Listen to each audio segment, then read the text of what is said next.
So what I like about their view of civility is that they address the notion that civility can be weaponized. It can actually be used to silence dissent and to put others in their place. So we have to recognize when we're talking about civil dialogue that we're not talking about putting people in their place.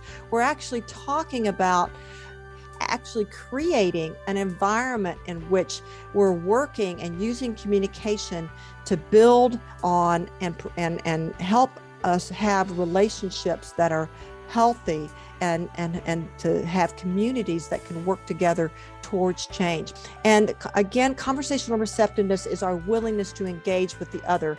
It's approaching a conversation with a person that might be like a stranger to us because we don't understand why they're coming at certain things in certain ways. It's that willingness to address them and actually come with open hands and an open heart with them, and then becoming willing to listen to them. The more we do this and they're willing to embrace entering into uncomfortable conversations with people who are different than us, the more we can build up our muscles in conflict resilience. And I think about it kind of just like this, do this muscle. It takes muscles to sit within that discomfort of sitting across from someone that we don't agree with, that we don't understand, and trying to actually listen to their story.